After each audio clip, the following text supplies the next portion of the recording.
Cops have little to no room for error in their job, having to deal with life or death situations daily. But what happens when the cops mess up and accidentally arrest the wrong person? Yo, that's some bullshit. Get up, put your hands on the car. Starting with the controversial case of Patrick Mumford. Patrick was just getting back home when two officers confronted him claiming there were warrants out for his arrest. What the cops didn't realize, though, is that the warrants were for a completely different man, but this didn't seem to bother them.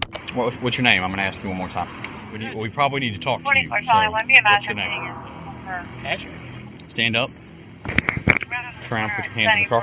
What happened? Patrick is justifiably nervous here after suddenly being confronted by multiple police officers, but still manages to give the cops his name. However, they decide that they don't believe him, and instead of asking for an ID or trying to confirm his identity in any way, they immediately decide to do this instead. What I do? Man, what I do? Y'all ain't telling me what I do, man. You got a warrant.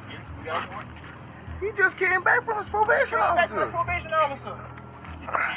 I got taser. You coming out?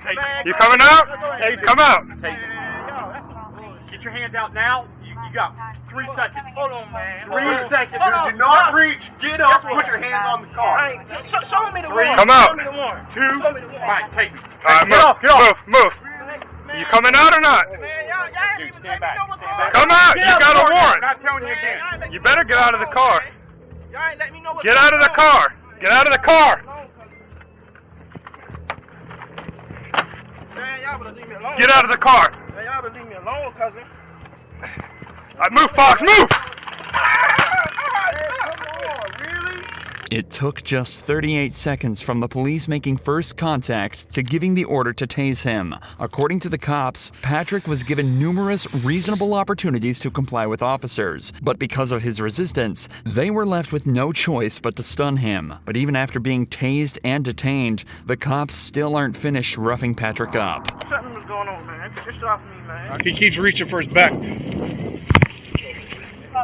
Ah!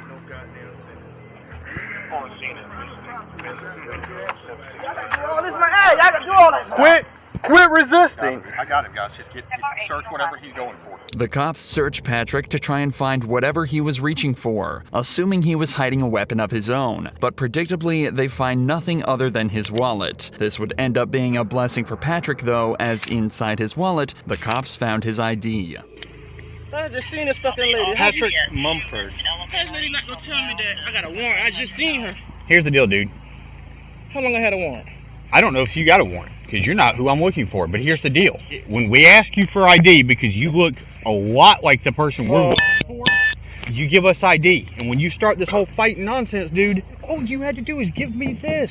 But the way you came up asked me out of nowhere. Remember, the cops never once asked for Patrick's ID during the initial interaction. In a later report, the cops also stated that they were worried he was reaching for a weapon when he was shuffling back in the car. So, do you think they would have been okay with him reaching into his back pocket for his wallet? He wasn't given any chance to correctly identify himself, but now the cop is patronizing him and saying he caught a case he didn't need to get. And above all, he's still being manhandled and forced onto the hood of their patrol vehicle. What's the guy name? Is there someone here to stay here that looks like you? Think about it. Hey, Jack. Yeah. Guess what he's looking for? Tell him. Who does he look a lot like? I don't know. He knows who it is. So who is it? Michael? He is not Michael. Okay, I know that now. Oh, they thought he was my son? Yes. Really? They don't even look nothing And then alike? besides, they didn't even have a picture that we got, they look exactly. Oh, wow. I'm looking at that picture. I mean, Don't they It's look not alike? far off. Okay, are we wrong? For the record, this is the man they're looking for. It's difficult to draw even a single similarity in appearance, but the cops apparently saw so many that they were comfortable with discharging a weapon at Patrick. Patrick was initially charged with obstruction and violating probation, and was fixed to lose his job and position at college. Thankfully, though, an internal investigation was launched into the 4 officers on the scene, and it was concluded that they didn't follow proper procedure. All 4 of the officers were suspended, and Patrick was awarded with a settlement of $100,000. But David Wiggins' story doesn't have such a happy ending. He was pulled over and forced out of his vehicle with not so much as a second thought from the police, but they failed to realize he too was the completely wrong guy. Hands out the window! Take your right hand, open the door. Get on the ground. On the ground. Did you just run from me? Sir, okay? Alright, put your hands behind your back. David was put into cuffs and left on the ground at gunpoint after cops mistook him for a suspect. Apparently, the guy they were looking for had just fled them in a similar car with a similar license plate, and the cops pulled David over assuming it was the same vehicle. It's an understandable mistake, but realistically, the cops should have double-checked the plate as soon as they lost line of sight. Instead, they decided to wait until David was on the ground, handcuffed, and at gunpoint before even attempting to confirm he was their guy. I was going home. I did not run, I swear. Since you give me that tag. Contact to a 2016 Dodge Challenger, last name Green. It's not a hanger. It's clear. This ain't even him. Yeah, you good. You're good. That's scary. You got almost the same tag, same car. He must have passed you going through. You good? Good. All right. You have a good one, okay? I'm sorry about that. David was offered little other than an apology for the whole ordeal and was sent on his way after being correctly identified as the wrong guy. But that wasn't enough for David, and in July of 2023, decided to file a lawsuit against the city of Marion, claiming gross negligence, civil assault, battery, and false imprisonment. In the complaint, David alleges that he was forced to endure 3 minutes handcuffed on the ground with a gun to his head, not knowing if the next second would be his last. He also notes that the apology was a mockery. As of this video's upload, the case is still ongoing. However, when this cop in Florida was faced with the same situation, he managed to show exactly how you should handle it. I'm not trying to get shot over this. Do you really think we want to be out here killing people? A deputy in Volusia County was looking for a burglar when he stumbled upon Joseph Griffin, a man who he said perfectly matched the description. There is a burglary that happened. You kind of fit the description. Let me just make sure that you're not him, okay? All right. I'm a vet. I have my ID. Okay. Can I see your ID? Yeah. You literally, they said white tank top, black shorts, and they said that you had a beard. All right. So I'm not saying it's you, but it was a black male. Again, not saying it's you, buddy. This cop is obviously aware of how difficult this very interaction can be, especially if it turns out he's not who he's looking for. So he approaches him politely and attempts to resolve the situation rather than escalate it. Just bear with me, okay? Because you fit the description. I'm not saying you're guilty, but my sergeant's telling me to detain you. That's my sergeant. I got you. I just had a daughter born 2 days ago, so I just have this online. It's live? Do you mind setting it down here? Just for now, I'm gonna detain you. Look, you're not under arrest. I'm detaining you right now because you fit the description, okay? Just hang tight for me, okay, buddy? Joseph respectfully informs the cop that he's live streaming the interaction for his own safety before being detained. He's also told that he's not under arrest and not being charged with anything. They just don't want to give him the opportunity to run should he end up being the suspect. We're not saying it's you, but you fit the description. That's why I'm detaining you. If it's not you, we're gonna cut you loose and you're free to go, okay? But I just want you to see through us why, 7 cop cars, so hey, everything going on is just a little bit scary. Yep.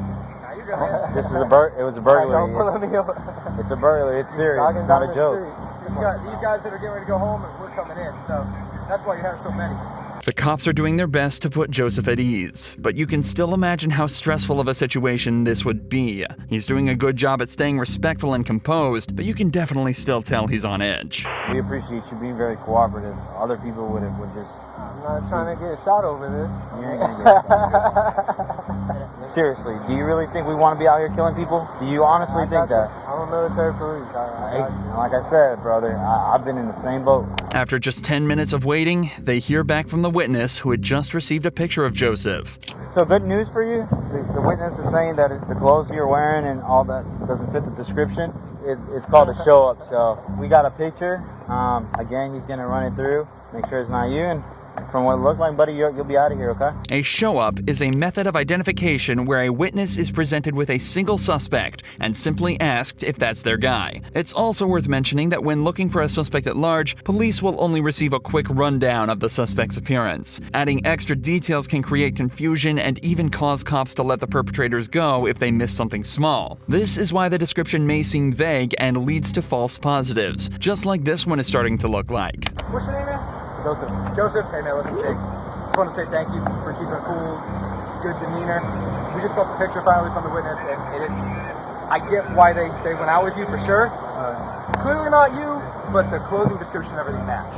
So obviously these guys didn't have that to go with. They just had a description and he matched it pretty good. But once we finally got the picture from the video surveillance and stuff, it was like, nah, that's not it. That's why I told him, like, get him out of here. I appreciate you just putting an understanding that, man. Just like that, Joseph was sent on his way back to his wife and daughter with no further action taken against anyone at the scene. Later that day, the suspect was found and arrested. Both cases in this video so far have involved fairly innocuous crimes, but that's all about to change in this next case, where a man is falsely accused of robbing a bank and shooting a man in the head. You're not going to tell me how to talk, all right? You shut your fucking motherfucking mouth! In the early hours of the 23rd of April, 2022, Grand Junction Police received a frightening phone call. 911, is that what's the address of your emergency? 704 Horizon Drive. I heard gunshots outside on Horizon Drive within a minute ago. How many did you hear? Probably 4 or 5. Later that morning, police received a second call from a nearby hospital, making them aware of a patient who had walked in on their own with a gunshot wound to the head. It was determined that he was injured on Horizon Drive, the same street the gunshots were heard on at 3 a.m. A few hours later, a man named Aaron headed to the gas station to stock up on supplies for a marksmanship event he was attending that day. Unfortunately for him, the gas station was too located on Horizon Drive. I went to a gas station this morning to grab some stuff, and they were saying there was a shooting at 3 o'clock in the morning. So they have traffic blocked going out on the 70.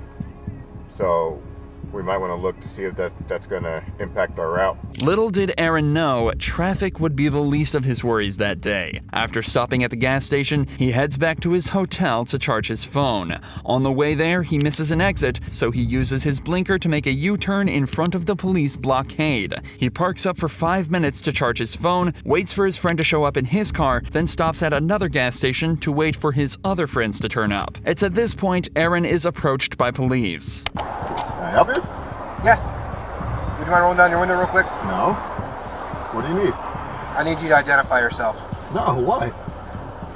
Because All right. you're leaving the area. Hold on. Where a shooting occurred. Okay, well, can you please roll down your window more so I can talk to you? No. What do you need? All right, well, I need to identify you. No, you do not. My name is Officer Posadas with the Grand Junction Police Department.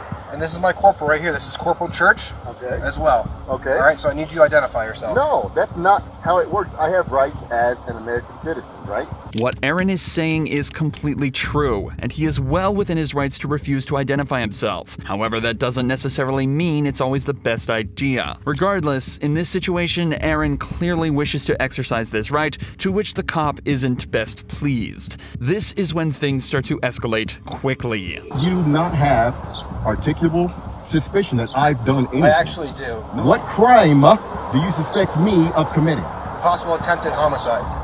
You suspect me, actual me, of committing possible attempted homicide. Well, your cooperative behavior right now does not help your cause. No, I've done absolutely nothing. I pulled into a gas station because my friends are here, because we're going to... Keep an eye, they're associated.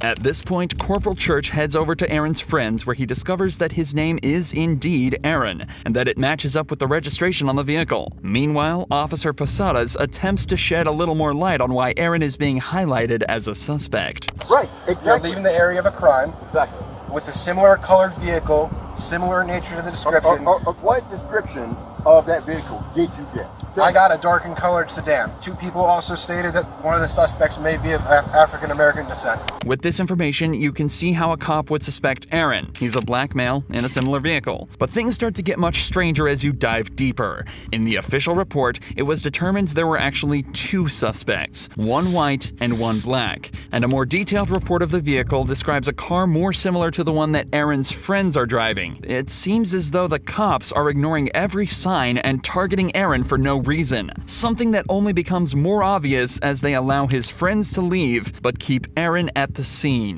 My buddies that just left, they were also in a dark sedan, but you aren't fucking stopping them and questioning them.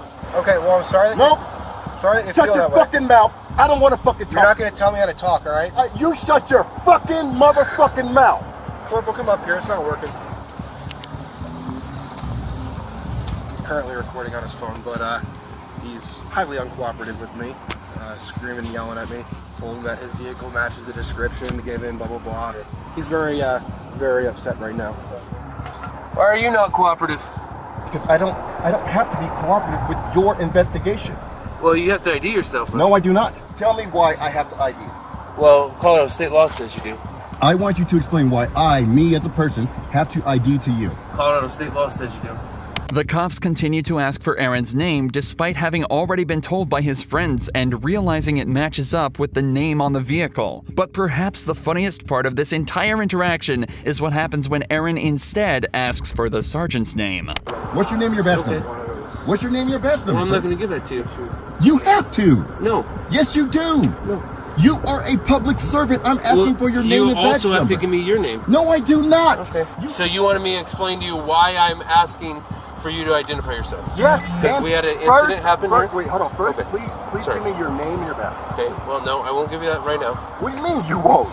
This is the most ridiculous thing So, I've ever I'm telling you. encountered. It's important to note that the Grand Junction Police Department require police officers to identify themselves upon request, but the sergeant later claimed he simply forgot. Aaron was never made aware of why they targeted him so directly at the scene, but in the official police report, the cops say that the reason they suspected Aaron was because of the U-turn he made. Remember, he simply missed his exit to the hotel, and there the road ahead of him was closed, leaving him with nowhere else to go. They also alleged that he didn't use a turn signal for the maneuver, something that can easily be disproved by listening to Aaron's dashcam footage.